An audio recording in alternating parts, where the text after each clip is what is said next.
Live from Studio 67 in Florida's Capital County, it's time to get fact-checked. Access granted.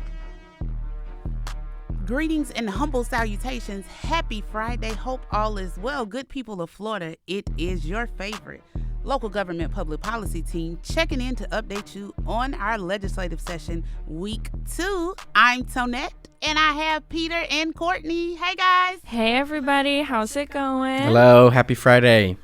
Week 2, we made it. We made it. This was the longest, shortest week ever. We had Monday off, but I don't know about y'all, but it just felt like Friday was never coming. No, I think we lived a weekend every day. Oh my gosh. It moved pretty slowly. There was way too many people at the Capitol. Oh my God. Good luck getting on an elevator this week. They planned too many things. I just feel like Food was good though. Wednesday, yeah. It was everybody's day. It was everybody's day. Literally, we had the realtors this week. A shout out to the Knowles. You all had FSU Day at the Capitol. It was beautiful. Then we had our FAC Day. We did have our FAC Legislative Day, and we were so happy to see everyone up here. Amazing. Over 100% turnout. We had our commissioners in committee meetings nonstop from the breakfast at 7 a.m., literally to the reception, rural county days, everything. I think it's safe to say our members had a time. Yeah, they had a really good time this week, and along with our day, the Small County Coalition, and like you mentioned, the rural counties had their days, so it brought everyone together, and there might have been a little bit of after partying after these reception at our favorite Governor's Club. But as long as you made it to committee on time the next morning. That's all that matters. Job well done. Job well done. All right. Let's see if you could sum up this week in one word. What would you say, Peter? Constructive. Okay. I learned a lot. That's great. I would say this week was epic. Okay. Epic. If I had to sum it up in one word, I would say we'll hyphenate it. Organized chaos. Organized chaos is a good one. I think, literally just dividing and conquering. So we always say in our family, like, a plan is just something to deviate from. And I think that's actually a better sum up of the week. We all had a plan, and then we all deviated from them at some point in the week. We have our huddles the week before. We sit down, we go over our calendar, and you just think everything is going to go as planned. And then we look back on Friday and be like, oh, that wasn't what we planned it out on Monday. That's not what was supposed to happen. Nevertheless, we made it. All right, enough about us, our feelings, and everything we got to this week. Let's get down to business for those who, might not want to sit and read everything through Legible, who likes a good podcast or a ride on the way to work or their commission meetings. They could check into our podcast and get a quick little summary of what's going on. So, Queen, growth management, kick us off. What did you have going on in your world this week, Courtney? What didn't I have going on in my week? Let's just say it got to the point in community affairs where during my last testimony, I had to say, I'm here just one more time. I had to sit down at the end because I think they were going to boo me out of there. At this point, you need a permanent card. Yeah, I do need a permanent card. I think I should just be able to wave it at the front and be like, I'm here. Tell Senator McClellan we could just change you just change the date on yours. Right. I'll just change it. So yeah, we had some bills up in both the House and the Senate, but the Senate is definitely more popular with growth management bills at the moment. Earlier on Tuesday morning, we did kick it off with Representative Esposito on House Bill 1049, dealing with exemptions to some permitting for structures within your houses. The first part of her bill talks about permit exemption for any project for $7,500 or less, unless it's structural, electrical, or plumbing related. Our fear here with this one, obviously, is someone not pulling a permit. That's the big one. But is someone taking a really large project and just chopping it up?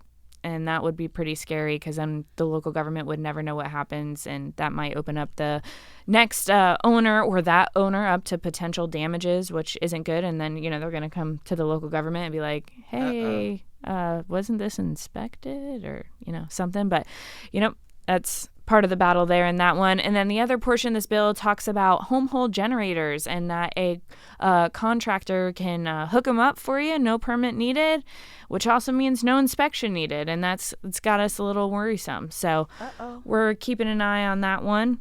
Also over in the House, we had building permits and inspections by Representative Trabulsi. This is House Bill 803. This is this year's version of the private provider bill. This bill also has that $7,500 or less language in it, so they've got that in a few bills this year. But the main aim towards this bill is to clean up that private provider statute again. Of course, they are asking for a little bit more. So we are working diligently with this one and the other stakeholders to ensure that, safety is still within the building department. Okay. Hold on.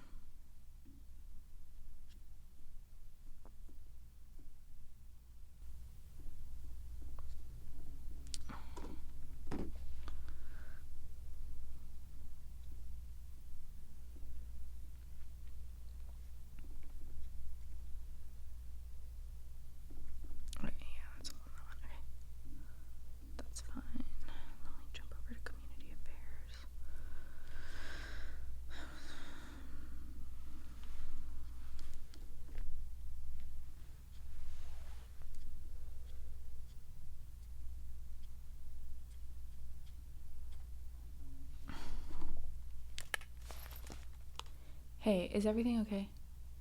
Yeah, don't worry. You on the phone. You can call me back later. Yeah, we're shooting our podcast, and then you scared me. Sorry. Sorry. Call me back. Okay, bye. It doesn't work much. Okay, all right, bye. Fuck. It's okay. Huh? It's okay.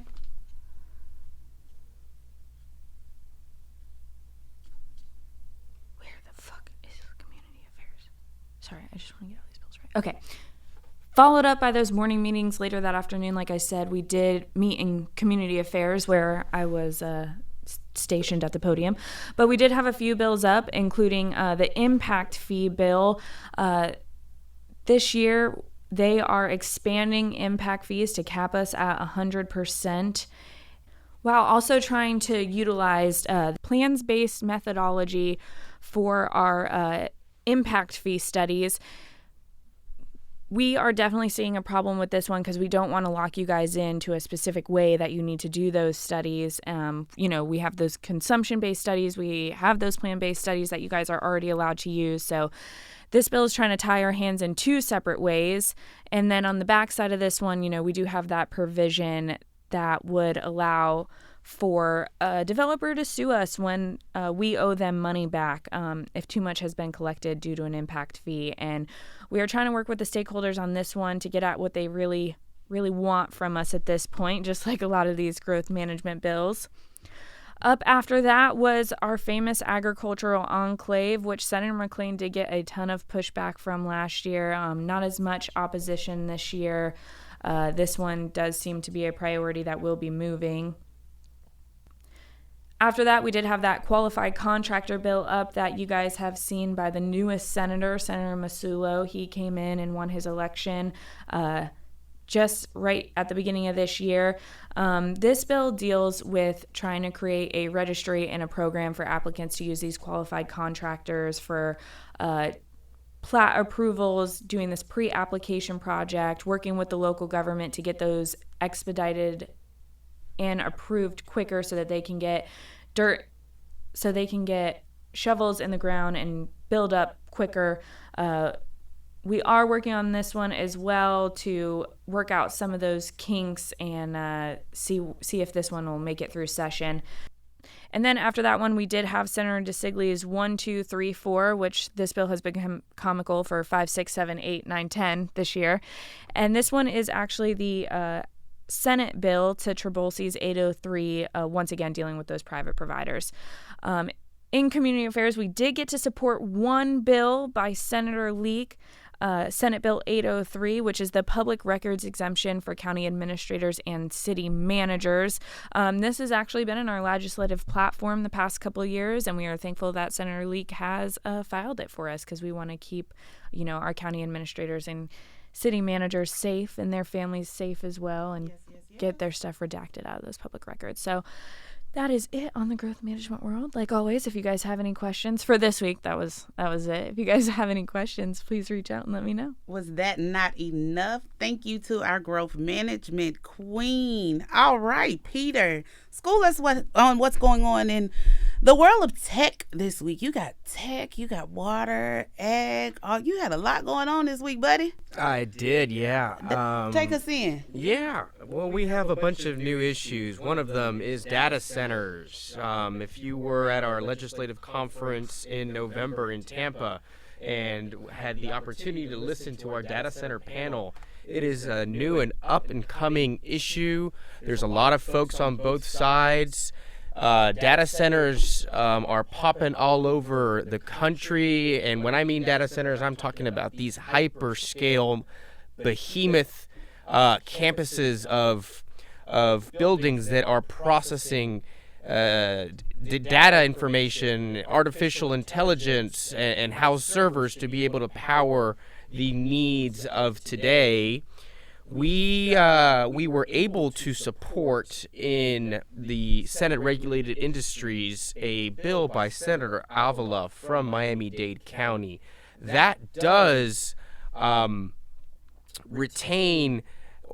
maintain local government control in comprehensive planning and land use. The bill is essentially trying to rein in the concerns of the governor and the citizens of the state of Florida when it comes to the, I guess you could say, horror stories in other states where some of these data centers, first of all, they require a lot of energy. They require a lot of water. Where are we getting that from, Peter? Well, that's the issue. So when requiring a lot of energy, folks are concerned that everyday consumers are going to see their rates spike because of public utilities having to accommodate these large load data centers that need continuous electricity. So the bill does allow the Public Service Commission to establish minimum large load tariffs. This is going to ensure that data centers and large load this does ensure that data centers protect general ratepayers and make sure that everyday citizens aren't footing the bill for these behemoth buildings that are going to be requiring so much electricity. There's also a water component that makes sure that when these data centers are acquiring a consumptive use permit, that consumptive use permit, when applied to DEP, they have to prove that their needs are not going to harm the water supply of this state. So there's a lot in there to mitigate the impacts or the potential impacts of what a lot of folks are talking about, and the part that we are especially content to see is that it preserves county land use authority, because the senator and the legislature is recognizing that these centers have unique needs, and every community has a different framework for addressing these needs. So we're happy to see that there is local control and not the other way around as we usually see it. Someone gave us local control? Correct. It's actually insane. Another, and that was a supporting. So I got to support a lot this week. I don't know what that feels like. Can you share some? Sorry, she can't relate. Can't relate at all. I think I hopefully I'll get to support some next week, but Okay, fingers crossed. we'll see. It is nice to go to a state legislator and say, Rep or Senator, I'm here to support something, and they usually have a big grin on their face because we have a lot of concern with a lot of the legislation that comes we're out. normally like not the bearer of bad news, but the bearer of concern. I think we're like, hey, But did you know? They do receive our concerns with grace. They are considerate with their time, and we do thank them for having open doors. Yeah, because they've been here before. They've, many Some of them definitely have. served as county commissioners prior to coming to the state legislature. So that gives us, again, a greater appreciation for the relationships. And I think that was one of the things that I enjoyed most this week, is seeing some of the old former county commissioners, who now serve in the state legislature, reconnect with their old crew and the old guys and the folks, and just to see the smiles and warmth on their face. It makes it worth it. Yeah, and you can't always expect them to legislate in the way they did at the local government. Some of it is, understood, and some of it, we might have a difference with. But, when you do get up there at the state level, I mean, there are different expectations, and your constituency might be larger or your constituencies, even though you have a district, I mean, it's the whole state. You are legislating, unless you have a local bill, you are legislating at a state level. So we do understand the complexities of being up there. But continuing on tech, another bill that I supported in the House Information Technology Budget and Policy Subcommittee is HB 635 by the very, very talented in the IT world, Rep. G. Lombardo. So the bill provides liability protections for local governments arising from cybersecurity incidents. These happen every now and then when, infrastructure is hacked, and the bill wants to make sure that local governments are not hit with frivolous lawsuits or hit with, lawsuits that are out of their control. However, this is under the circumstances that we've followed the correct frameworks. This is assuming that we've complied with recognized cybersecurity standards or frameworks, that we've maintained disaster recovery plans, and that we implement multi-factor authentication. So this does offer risk reduction related to data breaches and cyber attacks, as more local governments are relying on digital systems to deliver services. But it was a doozy, and we learned a lot in committee about who is accountable for what. Obviously, we hope both private entities and the state even make sure that they follow the necessary steps to adhere to the best practices established in the Florida Digital Service within the Department of Management and Services, to make sure that we are protected, our information is secure. So as long as we follow those steps, we're going to be protected from liability. Okay, all right. That's a lot. You had a lot going on, but protection is key. FAC supports safety. Court. I think, didn't you have a special guest on one of your bills this week? Senate Bill 840? Yes, Senate Bill 840 was up again in Senate Judiciary Committee, and the famous George Cruz came up this week for our legislative day, but he saw that 840 was up on schedule, so he went in and testified in support of that bill, which we need a ton of support in this. And I know a lot of his comments geared towards, this bill is great, it fixes the problems, and let's move it, let's push it to the House, let's get out of the Senate. So Commissioner Cruz has been on the frontline battle of Senate Bill 180, so I know he's really happy to see this bill, just like the rest of us are. That's amazing, and it's so good, again, when we get our members up here and they get to make their own visits and advocate and participate in committee meetings. I know that makes Ginger happy, our leadership team happy, and I know they enjoy it. It's fun. All right, Peter, Ag, what did you have going on in Ag this week, friend? Well, the House version of the DAX package passed its first committee, the House Commerce Committee. I did want to update that there is an amendment that has been filed. It was filed in the Senate version as well, that does extend in the underlying bill, the DAX package requires that any biosolids land application site permitted after July 1st, 2020. It could only apply AA biosolids. We've shared our concerns with the Department of Agriculture and Consumer Services that while AA might be, in quotations, more environmentally friendly, and they've mentioned that it is the standards of fertilizer that you can buy at the store. It lacks the regulatory framework that Class A or Class B biosolids currently has. We are also a little concerned that it moves it from DEP to the Department of Agriculture and Consumer Services.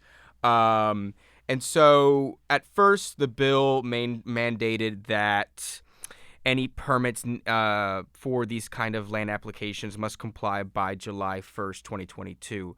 However, they have been gracious in extending that to 2028 by a couple years to make sure that local governments and local waste facilities are able to take in the Class AA.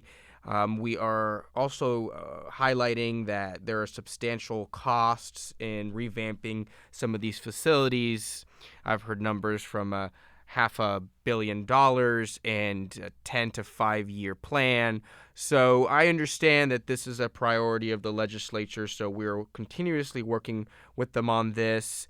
But that's it for ag for me, other than we had plenty of agricultural communities come to the Capitol on Thursday for Rural Counties Day. We had many rural counties stretching from all the way from Walton County to Suwannee County. We had all sorts of goodies and different foods. We had prime rib sliders. We had. Wait. I heard you ate possum out of a can.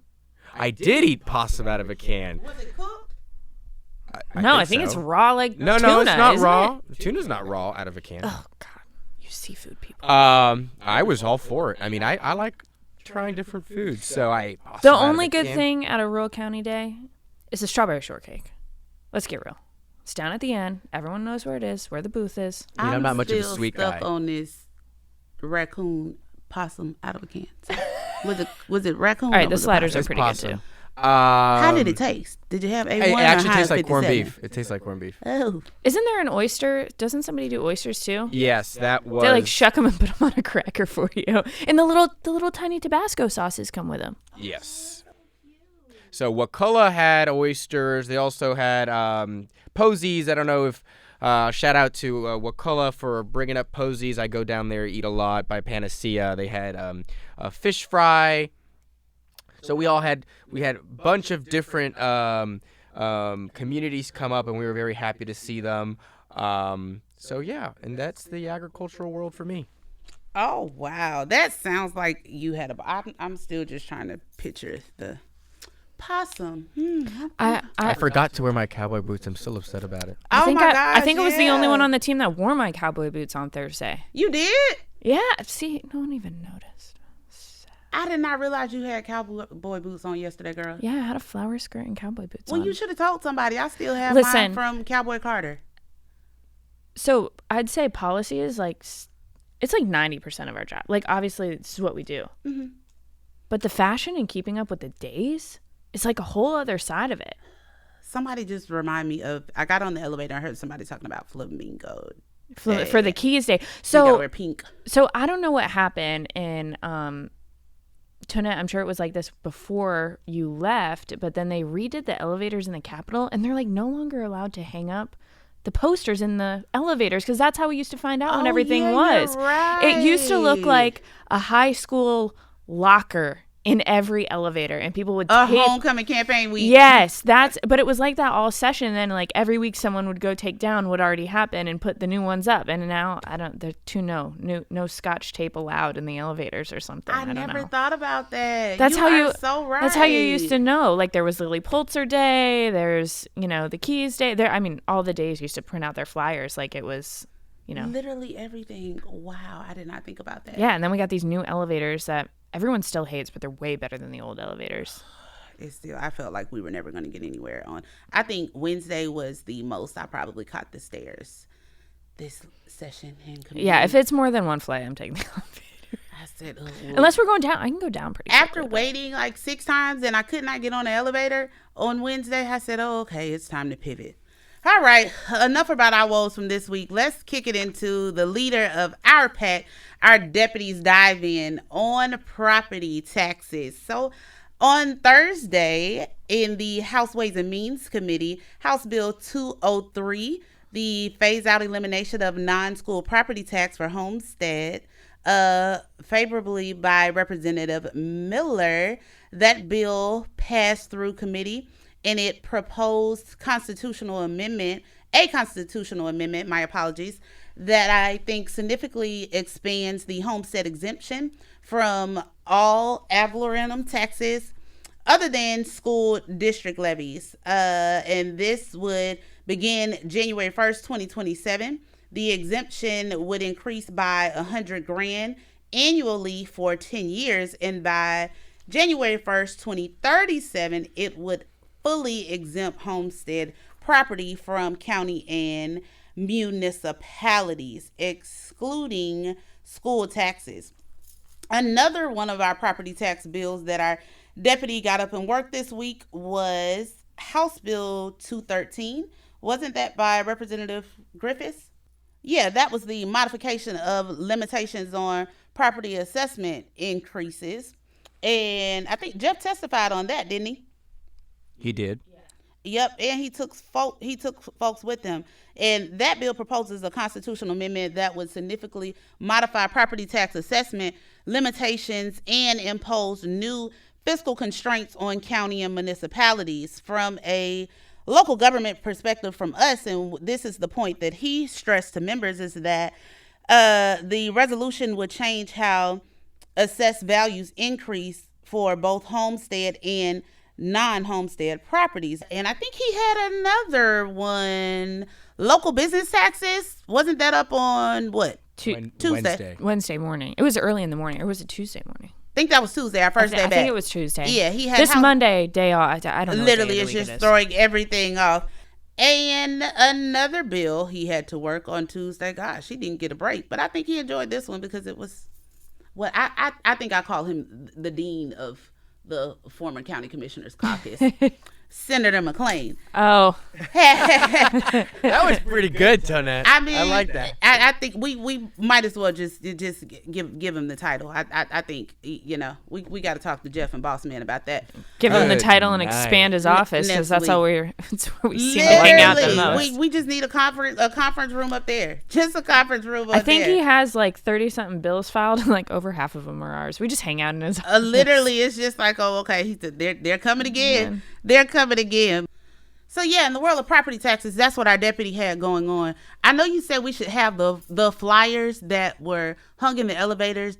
I just wish, what if we could just drop the property tax reports? Right. Just literally just leave them everywhere. All of Jeff's handouts, just hang up. Well, drop some in the rotunda, hang some up in the elevator. I know. Wherever we need it. In fact, he just needs to hold in staff of office. And I think we can call him our former the dean, Senator Stan McClain. We could just hold court in his office now. If you need anything, all property tax, stop by and see our deputy in Stan McClain's office. Yeah, I mean, he runs so many bills. We're always in there anyways. Literally everything. It's just like, if you see you see red coming, you know what's up. It's property tax for local government. Before we wrap up and close up, let's pivot on over to my world in health, safety, and justice. This week on Wednesday, in the House Civil and Justice Claims Subcommittee, House Bill 105 by Representative Brackett from Vero Beach was up today and cleared its was up this week and cleared its first committee stop. And the bill creates a new law that lets people or businesses fight back if they think that the county or city or special district is enforcing rules in an unfair or unreasonable way. The bill prohibits local governments from initiating or threatening enforcement actions that a court can later determine might be arbitrary or unreasonable or not authorized by an ordinance. So we are currently working this bill with Representative Brackett, and the identical bill in Senate companion is carried by who? Just take a wild guess. Senator McClain. Of course, Senate Bill 588, which has not been heard in committee yet, but we have been working tirelessly with Representative Brackett and his staff. We are so grateful, and hopefully we can get some things amended before it hits its next committee stop so that it's more tolerable for our local governments. So for our folks in Indian River County, one of our executive officers, thank you so much for assisting and helping us work that bill, and we'll see what's to come in the upcoming weeks. It wasn't up this week, but it is definitely a FAC priority, and something that has been fun to work is House Bill 1427 and the companion Senate Bill 1586, which is the public safety bill. The bill requires every county in Florida to move to a single unified 911 call system by January 1st, 2029. This would mean that all public agencies, your dispatch services, your 911 folks, your emergency call handling folks, everybody is unified and on one system. And so if this bill does pass, they'll have up to 90 days, the ECC or the Emergency Communications Center Executive Board, to unanimously decide how they'll proceed. In the event there is not a unanimous decision, it would be deferred to the local government sheriffs for that control. And a county can only get funds for the unified 911 system if they are in compliance. So we have definitely been actively working this bill on the House and Senate side, and hopefully we can get some of our concerns addressed. To our 911 county folks, thank you so much for responding to our surveys, not just for this, for property tax, anything we reach out to you all about. You all are very, very, very good about giving us feedback, providing examples with what's going on in your respective counties so that we can give the most accurate feedback and every supportive fact and things we need to advocate on you all's behalf, get amendments and everything done to our state legislators. So thank you so much for that. We appreciate you. And lastly, I'm going to take it up to the nation's capital. NACO's legislative conference is February 20th through February 25th. Florida is always represented well. We have a lot of our members who serve in leadership capacities with NACO. Our very own Federal Policy Committee Chair, the Honorable Catherine Starkey from Pasco County, would love to see her Florida delegation in the nation's capital next month. I also heard that there might be a special tour for our folks at the Pentagon. Really? Yes, Pool Man showed out, boy. I am so excited. That's I can't really wait. exciting. Not looking forward to the cold, but I mean, Bring your winter coats if you go, guys. It's okay. It's freezing up there. We'll make it work. We'll make something shake. All right, I think that wraps it up for us this week. Before we close, I'll kick it to Peter first. What are you looking forward to the most for next week? That's the first question. And then shout out your favorite legislator that you got an opportunity to work with this week. Thank you, Tonette. Well, I know that it's Hillsborough County Day next week, so I'm excited to see all of our Hillsborough County folks. I'm definitely excited For everything that's happening and hitting the ground running. As for a favorite legislator that you got to work with this week, you can pick somebody else different next week. You got 49 more days. I had a wonderful conversation with Senator Ana Maria Rodriguez from Miami-Dade County, my home county, on a couple of water and environmental issues. She was very gracious with her time, and we discussed a couple of things that we both loved about our home area. It really was a treat to be able to have that time with her. Oh, wow. That's amazing. And I know you can't wait for Day Days. Absolutely. Paella time. Yay! And make sure they bring the cafecito shots. Did I say it right? Or colada? Cafecito. Cafecito. Colada or cafecito, both go. Two different things. Love them. Amazing. All right, Queen Growth Management. What are you looking forward to for next week? And then who was your favorite legislator to work with this week? Well, since I love Senator McLean's office, no, I actually do love his staff and working with him. And it was great to see Commissioner McLean as well up here this week, seeing the little father, son, dad, son going at it was pretty great. And as much as I love all of our county days and, FSU Day and all those, personal note, one of my other favorite days is Moffitt Cancer Center Day. It is on Wednesday. That is where my dad was triaged for his brain cancer. So he spent about 3 years there. So they have a big place in my heart on a completely personal level. That is amazing. They do great work. That is amazing. And that is what makes everything we do every day worth it. When it's one thing to advocate and lobby for what's in our policies, but when it hits home, it definitely makes a difference. If I will say, what am I looking forward to for next week? Just the full week, and actually to have some health, safety, and justice bills up. We also had, I'm sorry, I cannot leave Volusia County out. We also supported the body cam bill, Senate Bill 504 and 506. Yes. Senator Burgess, thank you so much. Shout out to Volusia County. It was a pleasure working with Andrew Khalil on that, and that is something that FAC did get an opportunity to waive and support. But I'm excited that as things get into swing, I know usually growth management, property tax, your blue ribbon stuff, all of that usually has just taken over, but just to actually Jeff and I would love to spread the love of running all of our bills. So. Y'all gonna need a 2-month vacation when we do. I know, and by March 13th. That's the interesting thing about these first two weeks is it's like triaging, like what's real and what's not real. And I think we talk about this all the time, but then we don't talk about the stuff that's not up. And it's like you might get hit in a completely different week because everyone's looking at what the right hand's doing, but no one's looking about the left hand, all these other bills that they have to deal with that were filed. So it's okay. Collaboration is progress, is not perfection. Teamwork makes the dream work. And I mean, that's why we have what we can call it Saturday school. We're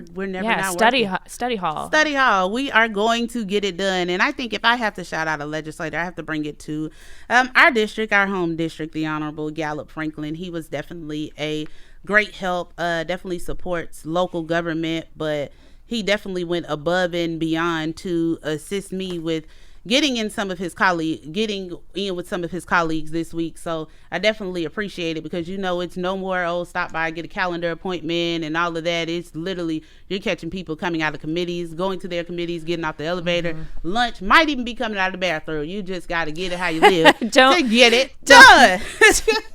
Don't make Jeff relive that moment of catching a legislator out of the bathroom. Oh God, Mr. Deputy, we're gonna try and protect you this session and make sure that doesn't happen again. But all right, guys, it's been fun. Until next time, it's been your favorite local government public policy team. We will see you next week. Have a great weekend and take good care. Thanks, everybody.